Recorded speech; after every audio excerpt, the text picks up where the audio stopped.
আলু দিয়ে আজকে আপনাদেরকে আরও একটি মজাদার স্ন্যাক্স রেসিপি তৈরি করে দেখাবো। ইফতারে কিংবা বিকালের চায়ের সাথে খেতে খুবই অসাধারণ আর খুবই ক্রিস্পি। বানানো এতই সহজ যে কখনো রান্না করেননি সেও চাইলে এই স্ন্যাক্স রেসিপিটি তৈরি করতে পারবেন। দেরি না করে চলুন আপনাদেরকে রেসিপিটি দেখিয়ে দিচ্ছি। প্রথমেই আমি নিয়ে নিব মিডিয়াম সাইজের দুটি আলু। এরপরে আমি আলুর চামড়াগুলো ছাড়িয়ে নিব। আপনারা কে কোথা থেকে আমার এই ভিডিওটি দেখছেন অবশ্যই কমেন্ট করে জানাবেন। আমি আপনাদের সবার কমেন্টের উত্তর দিব, কারণ আপনাদের কমেন্ট পড়তে আমার অনেক ভালো লাগে। তো চামড়া ছেলা হয়ে গেছে, এখন আমি এগুলোকে সুন্দর করে পিস পিস করে কেটে নিব। আপনারা দেখবেন যেভাবে আমি কেটে নিচ্ছি ঠিক সেইভাবে আপনারা এই আলুগুলোকে কেটে নেবেন, তাহলে আপনাদের এই রেসিপিটি তৈরি করতে খুবই সহজ হবে। অবশ্যই সাবধানে আর একটু যত্ন নিয়ে কাটবেন, যাতে আলুর পিসগুলো একটু পাতলা পাতলা হয়, তাহলে এগুলি ভাজলে খুব তাড়াতাড়ি সেদ্ধ হয়ে যাবে। তো দেখতেই পাচ্ছেন আমার আলুগুলো লম্বালম্বি করে কাটা হয়ে গেছে। এখন আমরা এই আলুগুলোকে সামান্য ধুয়ে নিব। তো তার জন্য আমরা এই আলুগুলোকে আরও একটি বাটিতে নিয়ে নিব। আমি এখন দিয়ে দিব পানি। আমরা পরিমাণ মতো পানি দিয়ে এই আলুগুলোকে ভালোভাবে ধুয়ে নিব। আলুর ভেতরে সামান্য কষ থাকে, ভালোভাবে ধুয়ে নিলে সেই কষগুলো বের হয়ে যাবে। আমি আলুগুলোকে ভালোভাবে ধুয়ে নিচ্ছি।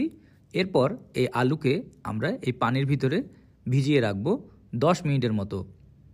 এখন আমি একটি বাটিতে নিয়ে নিব বেসন, তার সাথে দিয়ে দিব লবণ, এরপর দিয়ে দিব গুঁড়ামরিচ, তারপর দিয়ে দিব আদা, রসুনের গুঁড়া, হলুদের গুঁড়া, তারপর দিয়ে দিব ধনিয়া, এখন দিয়ে দিব জিরা গুঁড়া, তারপর ধনিয়া পাতা কুচি করে কাটা।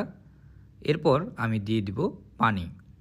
পানি আমরা পরিমাণ মতো দিয়ে আমরা একটি পাতলা মিশ্রণ তৈরি করব। আমরা চাইলে পরবর্তীতে আরও পানি দিয়ে নিতে পারি। একবারে সব পানি দিয়ে দিবেন না, আস্তে আস্তে করে দিলে মিশ্রণটি সুন্দর হবে। আমরা একটি মিডিয়াম ঘন একটি মিশ্রণ তৈরি করব। দেখতেই পাচ্ছেন একটি ঘন মিশ্রণ আমরা তৈরি করেছি, অনেক বেশি ঘন বা অনেক বেশি পাতলা না। এরপর আমি নিয়ে নিলাম ময়দা। এই ময়দার ভিতরে আমি আমার ভিজিয়ে রাখা আলুগুলোকে দিয়ে দিচ্ছি। এরপর এই আলুর গায়ে আমরা ভালোভাবে ময়দা লাগিয়ে নিব। আমরা এই ময়দাটি লাগিয়ে নিচ্ছি কারণ আলু বেসনের মিশ্রণে দিলে বেসনের মিশ্রণটি এর গায়ে বসবে না। যদি আমরা ময়দা লাগিয়ে নিই এর গায়ে, এরপর বেসনের মিশ্রণটি এর গায়ে খুব ভালোভাবে লেগে যাবে। তো আমরা ভালোভাবে এই বেসনের মিশ্রণটি আলুর গায়ে লাগিয়ে নিচ্ছি।